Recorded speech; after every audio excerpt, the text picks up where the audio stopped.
this office in the state. Let's take a listen at what he has to say.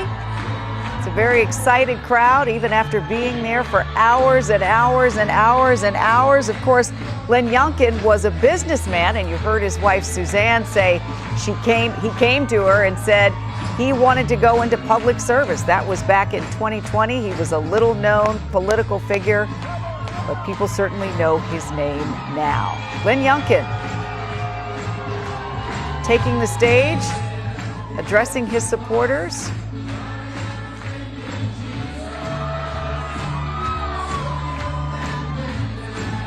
They've been there for many, many, many hours, of course. You know, Glenn Youngkin created some healthy distance between him and former President Trump, and he's going to talk a bit right now. Wow.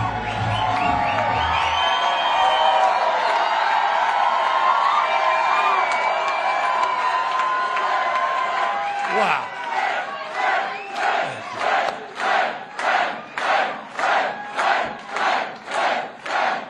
Thank you. Wow. Amazing. Woo!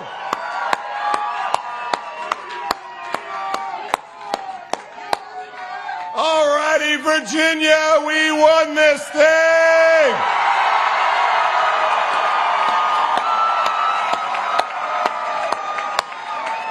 How much fun? How much fun? First of all, thank you all for waiting a few minutes longer than we thought to. Breakfast will be served shortly.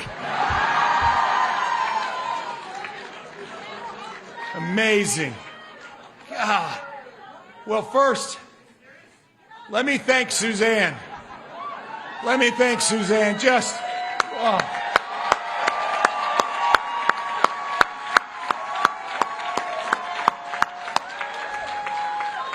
I have said many, many times that the Lord knew what he was doing, because I need her a lot more than she needs me.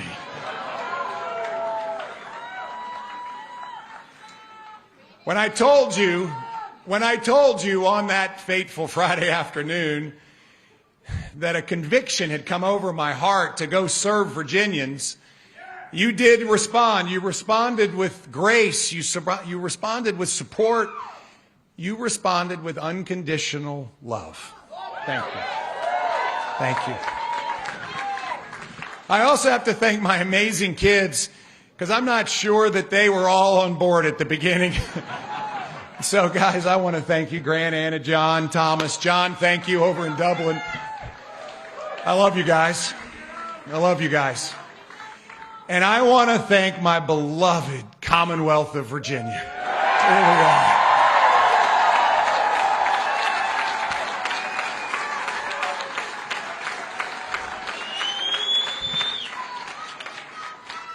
My fellow Virginians,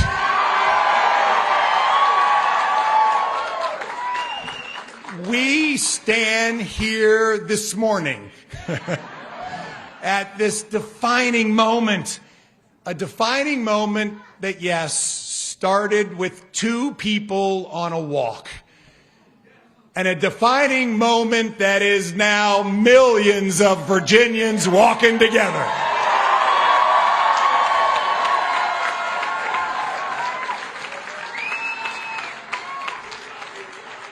Walking together, sharing dreams and hopes, just like the ones that have always been planted on my own heart.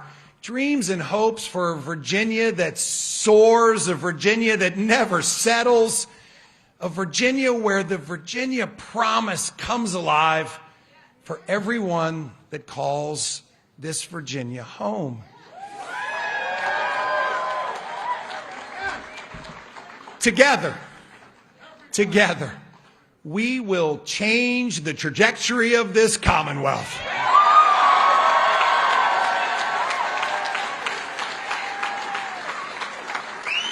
And friends, we are going to start that transformation on day one.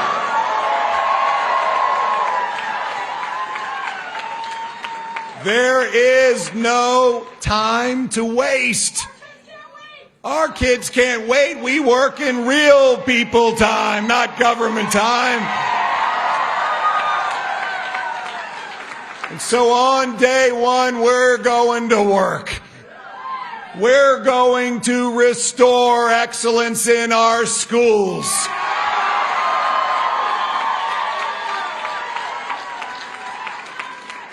We will invest the largest education budget in the history of the Commonwealth. We're going to invest in teachers, new facilities, special education. We're going to introduce choice within our public school system.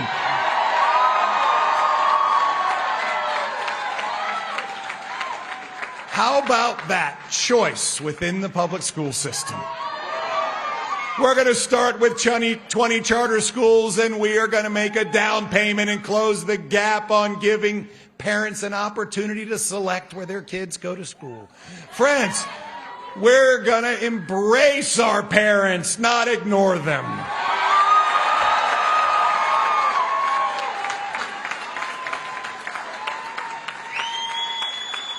We're going to press forward with a curriculum that includes listening to parents' input, a curriculum that allows our children to run as fast as they can, teaching them how to think, enabling their dreams to soar. Friends, we are going to reestablish excellence in our schools.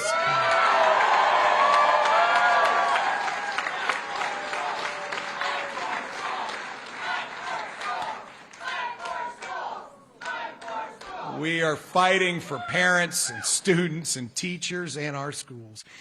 Friends, we will reduce our cost of living. On day one, we will declare the largest tax refund in the history of Virginia. We're going to eliminate the grocery tax. Suspend the most recent hike in the gas tax. Double everybody's standard deduction. And we are going to cut taxes on the retirement income of our veterans.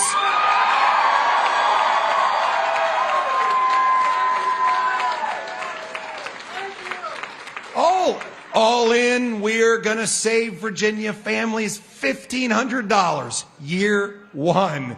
We are going to keep our communities safe. We're going to comprehensively fund law enforcement because they stand up for us, and we are going to stand up for them.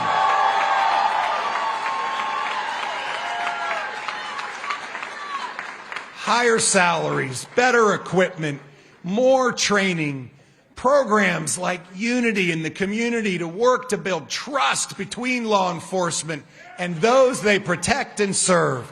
We're going to protect qualified immunity, invest in our behavioral health system.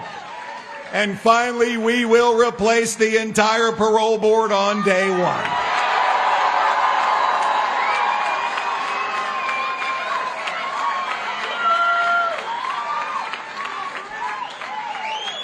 And on day one, we're going to jumpstart our jobs and reinvigorate this economy so it lifts up all Virginians.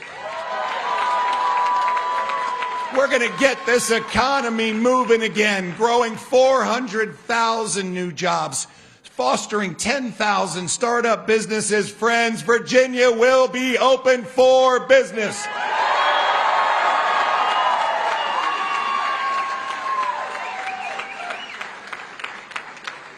It's time for Virginia to be the place where everyone wants to live, not leave. A place where the relentless pursuit for a better life, for prosperity, is not burdened or blocked by self-interested politicians who are more focused on their futures than those they were elected to serve.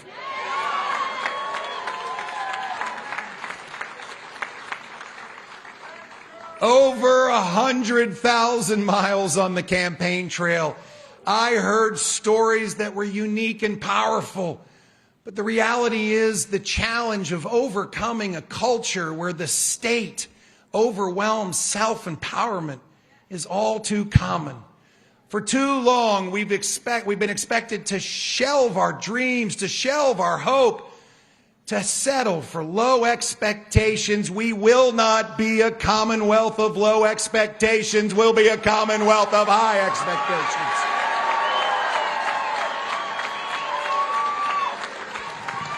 And friends, all of that has changed tonight.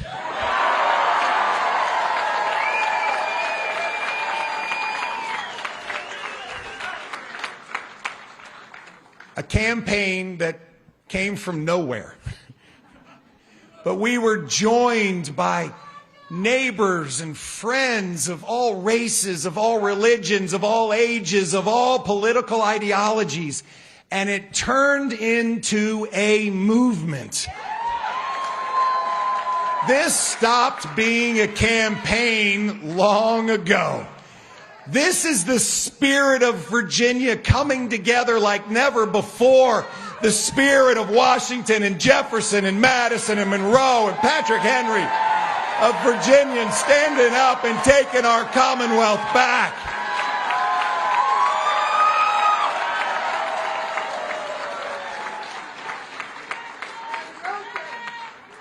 My fellow Virginians, this is our moment.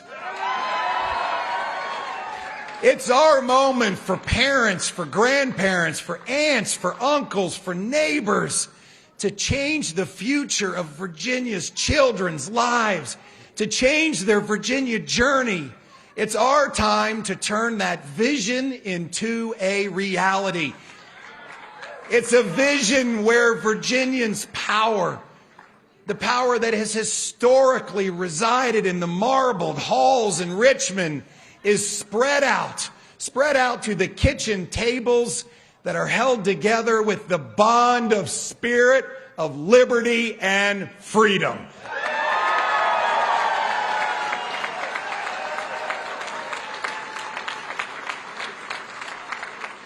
Especially those kitchen tables where breakfast is eaten after a midnight shift.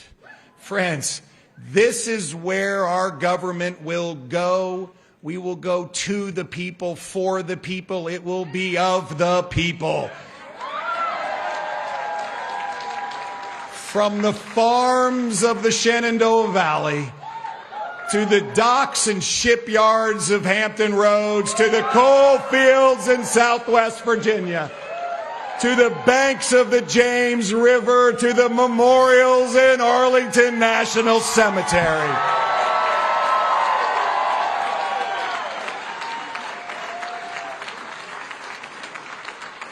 This is our Virginia to build together, and we are going to go to work on day one. There are always those. There's those that say that that hill is too steep to climb. But we are empowered. We're empowered by a conviction, a righteous conviction in our children's future. We're strengthened by our collective belief in the Virginia promise. So let's climb that hill together. Let's reinvigorate our future. Let's reinvigorate this amazing Commonwealth of Virginia.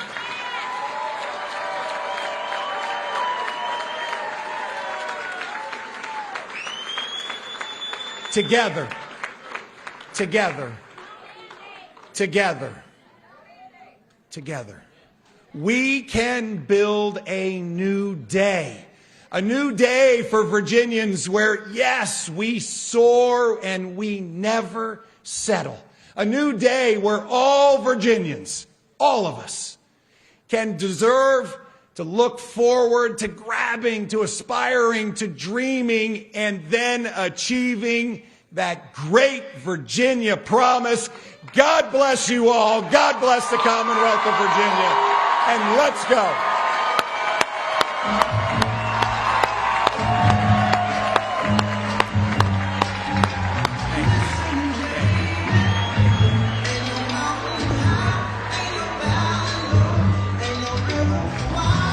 All right, it's been a long night, but you've been listening to the projected governor-elect of Virginia, Glenn Youngkin, who spent 25 years as a businessman and back in May of 2020 says he answered a call for public service, went on a walk with his wife, told her he wanted to run for office, and here we are. He came out and thanked his supporters tonight, saying, "We won this thing." Talked about his plans for day one. Of course, the central part of his focus for running was about education, about jobs, about cutting taxes, funding law enforcement, a number of different things. And really, essentially, with this win, this projected win, he's kind of created a playbook for the GOP going forward. My colleague Mike Valerio has been covering the Youngkin campaign. He is there tonight, where the energy has just been electric for all of these hours and leading up to this. Mike, all signs seem to point to this as the resolution from the very early hours after the polls closed. We seem to get an early indication that this would be the final result.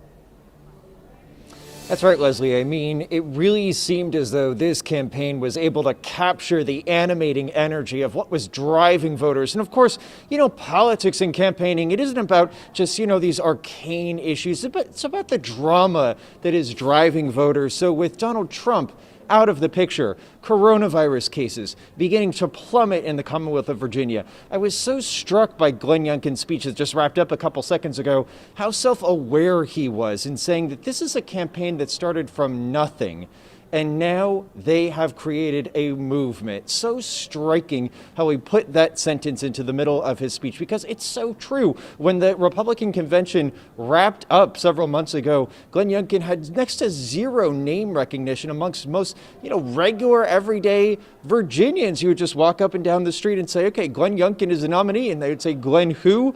Now, especially after that second debate, which, Leslie, might not have happened. There was some debate as to whether the debate was ever going to happen. But that moment when Terry McAuliffe inartfully said that, of course, he would not let parents essentially dictate what schools were going to teach, in so many words, that was the moment that the Youngkin campaign seized upon. So, of course, we were both wondering the vision that Youngkin was going to paint with this speech, especially talking about day one. He referenced the parole board controversies, but also, in his words, restoring excellence to our schools. He didn't dive deep into, of course, lengthy statements about what he considers to be critical race theory. Really something that has been striking about this campaign, as ugly as so many, sides, or I should say ugly moments on both sides have been, that Glenn Youngkin has really made pains to paint his image as positively and as uplifting, very much in a Ronald Reagan image, as he possibly could. And we saw with so many independent voters swinging his way, a 15-point difference between white female voters, for example, finding him so much more palatable than Donald Trump last campaign season. That approach certainly has worked. So we saw an optimistic speech, an uplifting speech for all of his adherents who are still gathered in the room. I'll tell you, quite a few have filed out of the Marriott Hotel here in Chantilly, but still very much a packed ballroom right there. And it's going to be interesting to see, now that he has united this base Trump faction with moderate Republicans and independent voters, many of whom we were talking to before Youngkin's speech, how he governs. He cannot govern for the Republican base. He has to be responsible to these independent voters who got him here, Leslie. Yeah, governing is always harder. He embraced a slightly different brand of GOP, but still the same old GOP, and we'll have to see how this movement goes forward. All right, Mike, thank you. Let's take a look at the numbers one more time before we leave you. I think we've got them there. So this is with 95% of precincts reporting Glenn Youngkin came in with 51% of the vote. Again, leading by more than 85,000 votes. And, this, when the numbers started coming in, they really didn't change. He has led the night, led in the very beginning, and now is the projected governor-elect of Virginia. Glenn Youngkin making history in that way. There hasn't been a GOP governor since 2009, so he is hoping, as he says, to change the way things have been going in the Commonwealth, and we'll see what happens going forward. That is the very latest for us right now, but of course our friends on Get Up DC will get you started again bright and early at 4:25 a.m. with all the very latest on this election day, and of course you can follow it on air, online, and anywhere you follow WUSA9.com. Thank you for being with us on this election night into election morning, and we will see you back here at 4:25 a.m. with the Get Up DC team.